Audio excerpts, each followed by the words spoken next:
Hello नमस्कार दोस्तों। आज हम बात करने वाले हैं भारत के उस महारत्न की जो भारत की भूमि से निकला और आज वर्तमान में यूरोप की शोभा बढ़ा रहा है। आज हम बात करने वाले हैं विश्व के सबसे मूल्यवान हीरे की, कोहिनूर की। इस हीरे के बारे में विभिन्न प्रकार की लोक कथाएं प्रचलित हैं। बहुत सारे लोग इस हीरे का अस्तित्व महाभारत काल से बताते हैं। आज हम इन फालतू की बातों का जिक्र नहीं करेंगे। आज हम उन्हीं तथ्यों पर गौर करेंगे जिनके ऐतिहासिक सबूत हमारे पास मौजूद हैं। आइएगा इस महारत्न के बारे में विस्तार पूर्वक अध्ययन करते हैं।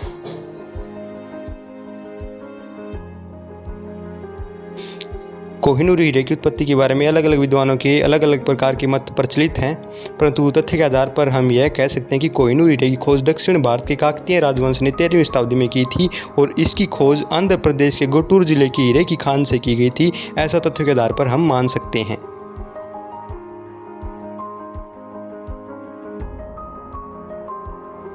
जिस वक्त कोहिनूर हीरे की खोज की गई थी तब इसका शुरुआती वजन 793 कैरेट था, अर्थात 158.6 ग्राम इसका शुरुआती वजन था जब इसकी खोज की गई थी।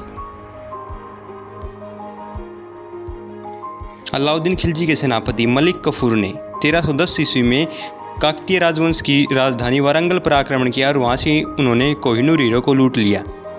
इसके बाद यह हीरा खिलजी वंश के शासकों के हाथ में रहा। इसके बाद तुगलक वंश के शासकों के हाथ में हीरा रहा और उसके बाद सैयद वंश के शासकों के हाथ में रहा और उसके बाद दिल्ली सल्तनत के अंतिम शासक लोधी वंश के शासकों के पास ये हीरा रहा और उसके बाद ये मुगलों के हाथ लग गया।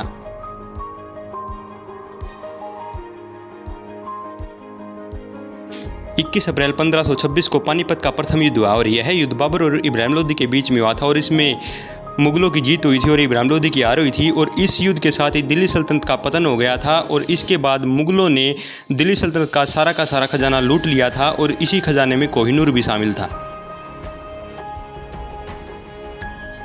मुगल सम्राट शाहजहां ने सैयद गिलानी शिल्पकार की सहायता से एक सोने का सिंहासन बनाया और इस सिंहासन को हम मयूर सिंहासन के नाम से जानते हैं। उन्होंने इस सिंहासन के निर्माण में कई किलो सोने का प्रयोग किया और इसके साथ ही इसमें कोहिनूर हीरे को भी जड़वा दिया।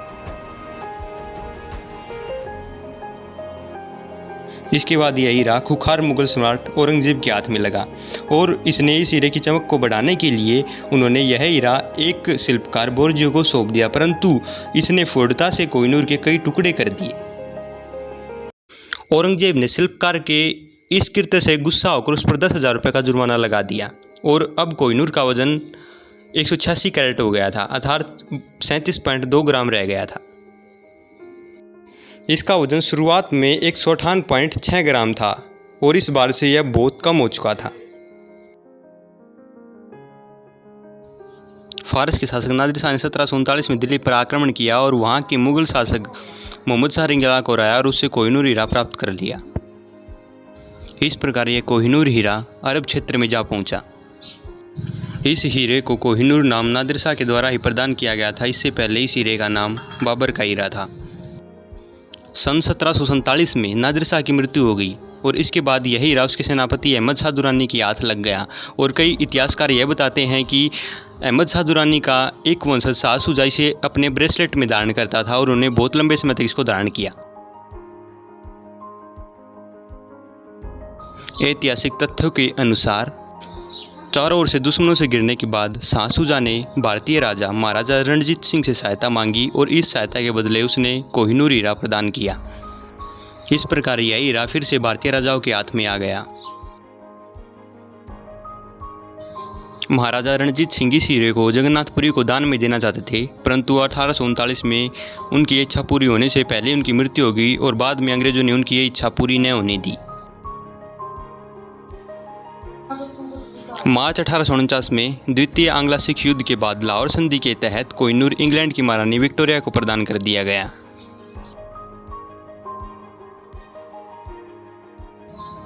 महारानी विक्टोरिया के पति प्रिंस अल्बर्ट के आदेश पर कोहिनूर को चमक बढ़ाने के लिए एक बार फिर से दोबारा से काटा गया, फिर से तराशा गया। अब अंत में जाकर कोहिनूर का वजन 105.6 कैरेट रह गया था, अर्थात 21.12 ग्राम रह गया था, जो शुरुआत में इसका वजन 158.6 ग्राम हुआ करता था।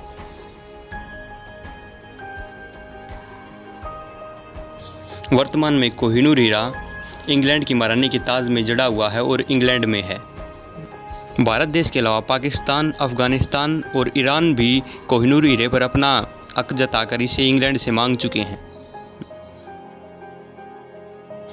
अगर वीडियो अच्छी लगे तो लाइक करें और चैनल को सब्सक्राइब करें और बेल आइकन को ज़रूर प्रेस करें। And thank you so much for watching.